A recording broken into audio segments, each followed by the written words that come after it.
The title of the session, anybody know what the title is? What are you all sitting here for?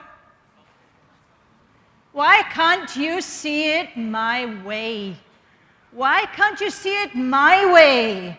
How many of you have said this in your work? What's wrong with you guys? Why can't you see it my way? Is this something you find yourself thinking, saying sometimes when you're a project manager? So this session is going to help you a little bit understand why some people can't see it your way. Okay, so I'm going to be using the flip chart, and you are going to be moving. So can I ask you to keep your phones away, safe, your wallets, because you're going to change your seats shortly. And you're going to leave all your wallets and your bags and everything on the table. So if you want it to be safe, put it inside the bag, inside the pocket, so that that's all sorted out before we start. Phones, wallets, precious items, put them in your pockets, put them in your bags, just for 15 minutes, and then you can take them out again. Honestly, I promise. So this should be projected. Okay, that's excellent. Title of the session, why can't you see it my way? Now, we are in a world of artificial intelligence, digital transformation, machine learning. In all of this environment, we still exist as human beings. And as human beings, we are fallible. We are fallible. We make mistakes. We are not perfect. But nature made us that way for a reason. The reason is that we need each other to make things work right. In nature, there are interdependencies. Nothing in nature exists on an island alone. Everything in nature needs something else to make it work, and something else to make this work, and so on. Everything is interdependent. The same way, all of us sitting here are interdependent if we want to be effective as human beings. We are not machines. We are not infallible. We are fallible. If we want to be effective as project managers, we have to understand our fallible characteristics. So, this is what this session is going to be a little bit about, and I'm going to help you understand that. Now, the theory behind what I'm telling you about was actually discovered by a gentleman called Carl Jung. He's a psychologist. Some of you may have already heard of him, which would be great, and I hope you enjoy this session also. If you haven't, he actually decided to start thinking about all those interconnectivities between people. So I have around 200 of you sitting here, randomly. Maybe there's some commonalities between some of you, that you know each other, same company, you happen to come at the same time, whatever. But it's a random group of people. So are we 200 individual, totally disconnected people? Or are there some things that make us similar? And can we identify what those common similar things are? And this is the question that Carl Jung asked. And he did research. And he discovered, fantastically, that yes, there are some things that make us similar, and some things, therefore, that make us different. And we can use this model to help understand how we can actually work together. This is relevant to project management. This is relevant to strangers coming together on a project and working effectively. You need to know your fallibilities. So the experiment we're going to do is going to involve you all moving. And I'm going to explain to you briefly Carl Jung's theory, or at least some of it, because we only have 20 minutes. So this is Carl Jung. We pronounce it with a Y, Jung, not Jung. And he invented something called type theory, the theory of personality, where people can be grouped into types. And we're going to show you those types today. So he said and found that there are 4 parameters that define types. And on each parameter, there's a ground zero, and there are extremities. So in this room now, what I'm going to do is establish for you ground zero. So ground zero is this blue piece of carpet here. Okay, so right now we have a blue piece of carpet, and we have everybody on this side randomly, and everybody on this side randomly. And what I want you to do is trust me, be a little open with me, and see if you can help me and help each other reveal the commonalities and the differences amongst you as a group of people here. And it will require you to make a decision about yourself.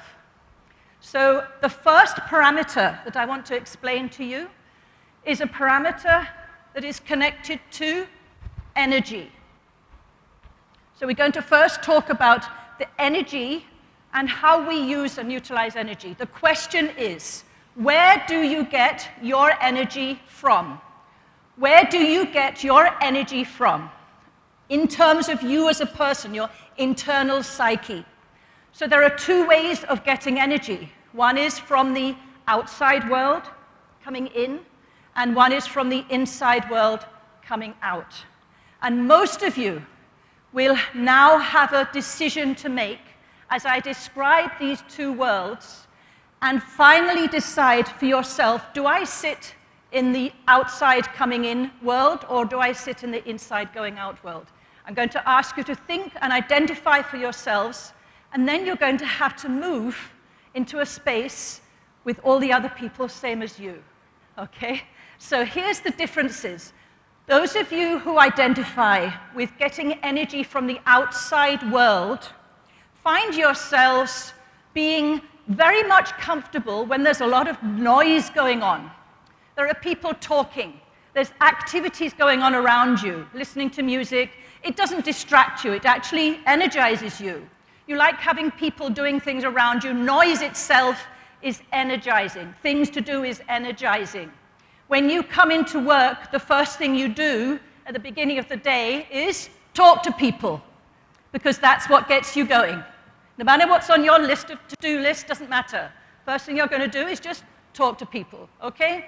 So you put yourselves in those situations where you're comfortable, where you can interact from the outside world, getting lots of energy from those things around you, because that makes you comfortable. So there's one group of people. Now the other group are the other way around. For this group of people, you get your energy from inside you. So to energize, you need to close off from that world and find that energy inside here that makes you get up and go. It comes from inside you. When you come to work, the first thing you do is you sit down on your own at your desk, and you have a list of things to do, to-do list today. And one of the things on that list, not the first thing, 3 or 4 down that list, says, talk to people.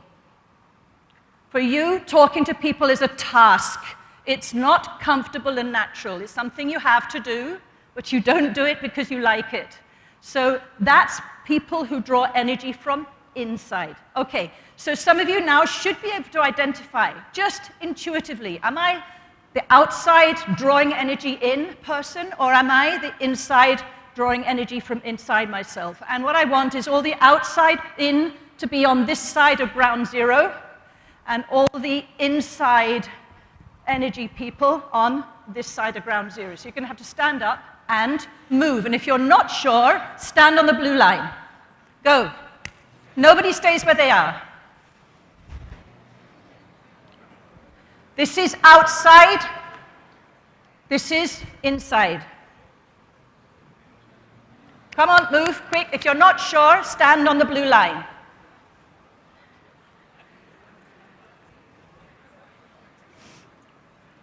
Not sure? It's a simple thing. It's obviously a lot more complex than this, but we're going to make a start. Blue line. Okay, outside in, outside energy people. Blue line. If you're both, then you're on the blue line. Over here. If you're both or not sure, you come on the blue line. You're all inside energy people here. Okay. This is interesting. Very good. All right. Can I just ask you to stand a little back from the blue line if you're over this side? That's it. Just stand a little back on this side here. Has everybody moved? Everybody's in there with space? Okay. Look, this is very interesting. Just look at what's happened in this room. All are sitting down. They're all still sitting down. They're only standing up, and I've told them to. Who's standing up? All the people on this side. Isn't that interesting? Now, why is that? There's a reason for it, okay? Now, I'm not suggesting that what you've just done is scientifically correct. It may not be. It's just an intuitive thing that I've asked you to do. But the point is, you all know that you're different. You all have made a decision and identified something that makes you feel, this is me, or this is me. And here we see the immediate fallibility of human nature, because no one of you is complete. Ones over here are not complete without these guys, and you are not complete without these guys. This is the first parameter of type theory. It's about where you get your energy from. Now, if you can just bear with me for a moment, I'll explain a little more about what happens in the workplace. I'm going to go up on the stage here for this, so you can see me. Okay, so we have people in the center who are not sure, or both.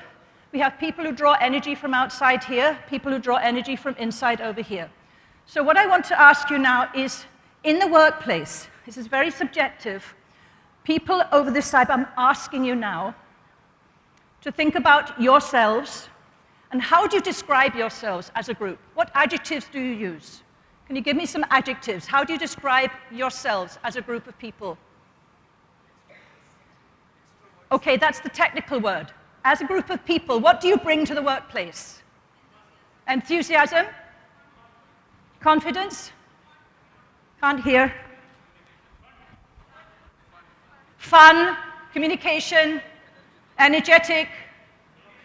Okay. Noise? Talking? Yeah, okay. What do you all bring to the workplace? As a group of people, what do you all bring to the workplace? Could I just ask you to sit down for a moment so I can see the guys? Peace, quiet, listening, empathy, diligence, discipline, thoughtfulness, focus. Okay, right, so can you see how the things that are being mentioned here are important, right? And the things that are being mentioned here are also important. We all need energy, fun, communication, those things as well. So this is why I'm saying we are not complete alone. None of us is complete. We're all fallible, and we need each other. Okay, could I ask you to just go and sit down again in your normal seats? Thank you.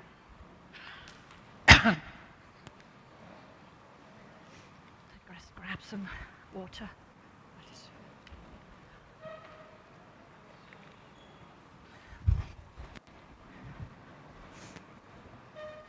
Okay, so that little experiment showed you the concept.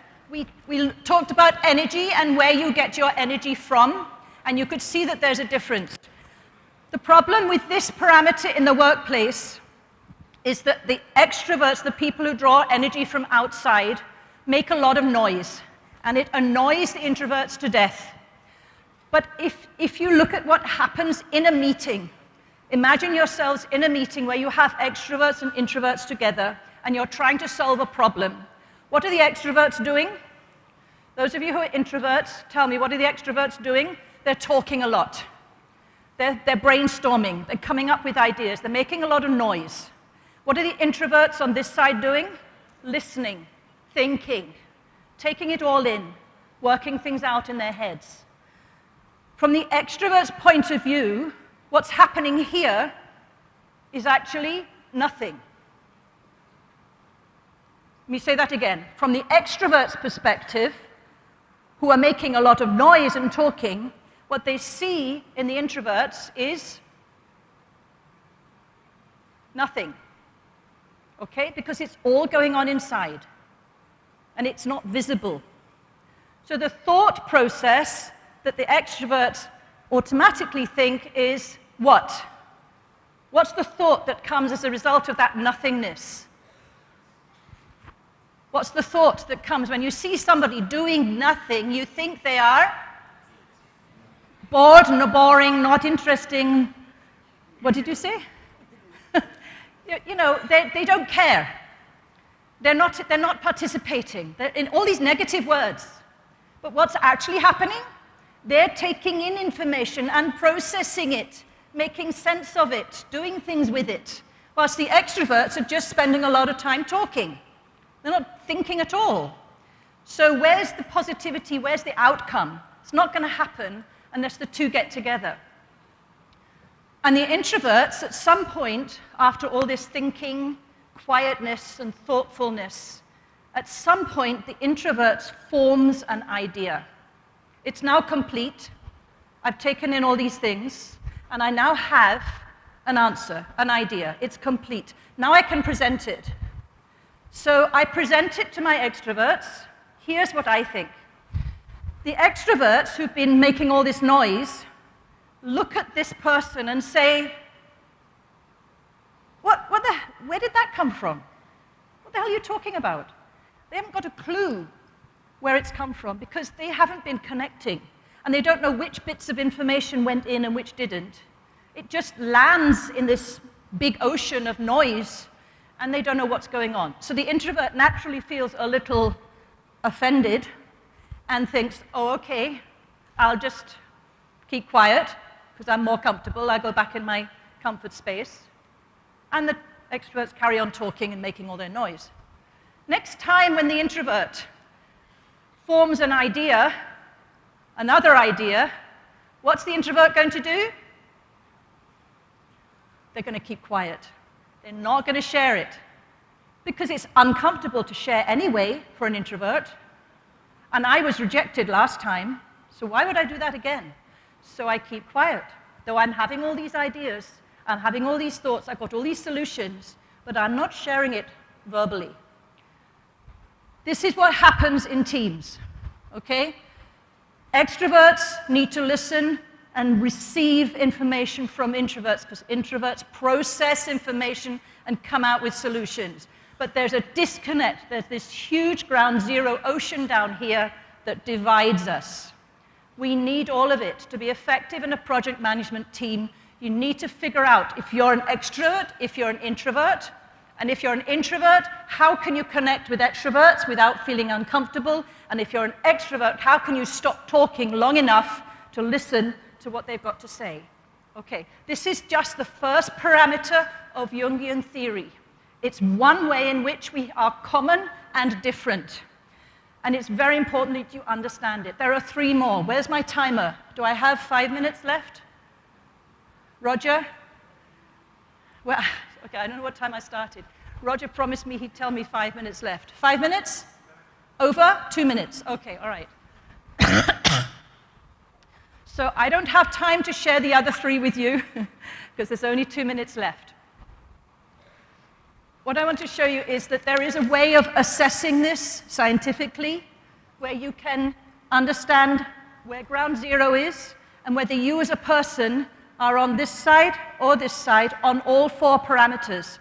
And obviously when you know that and you see the interactions, you'll find that there are, any mathematicians here, how many different combinations will there be if you sit here or here, here or here, here or 16, thank you. So there are 16 possible combinations. But it's more complex than that, because the nearer you are to ground zero, the more flexible you would be. But the further you are in your score, here or here, now you have a sense of normal, which is not here. Normal is here. Okay? So if normal is here, right? What's over there? It's the moon, you know? So the strength and score of the number, the more you are on one side, the less you're going to be able to connect with the other side and vice versa. So it's not only about which side you're on, it's about the score you get and the strength,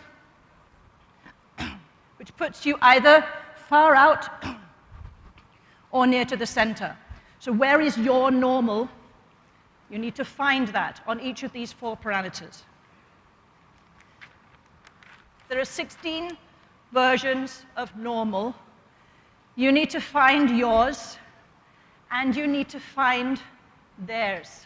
Your team's normal is different to your normal. And if you don't know what their normal is, you're never going to connect in a team. So find out what is your normal, what is their normal. Find yours, find theirs. This is a simple thing you can do. You can do a tool to do it and have a session with your team that will really help you figure out where's the starting point of different people in your team and why, therefore, are they not able or they're struggling to connect. That's the end of my presentation, all I have time for today. Hope you've enjoyed it. Thank you.